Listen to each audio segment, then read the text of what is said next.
నమస్తే అండి అందరికీ.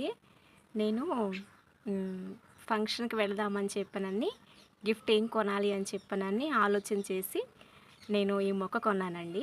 వాళ్ళకి గిఫ్ట్‌గా ఇద్దామని ఫంక్షన్‌కి వెళ్ళటానికి. అయితే మా బాబు ఏమన్నాడంటే, "మా నువ్వు 90స్‌లోనే ఆగిపోయావు. నీకు ఇప్పుడు జనరేషన్ ఆలోచనలు తెలియట్లేదు. మరి పాతకాలపు ఆలోచన అంటారు. అందరూ నవ్వుతారు. ఈ గిఫ్ట్ ఇస్తే ఇంకా ఏదైనా తీసుకోవచ్చు కదా" అని అన్నారు. అంటే నాకేమనిపించిందంటే, ఇది ప్రకృతికి సంబంధించింది మొక్కలివ్వటం అనేది.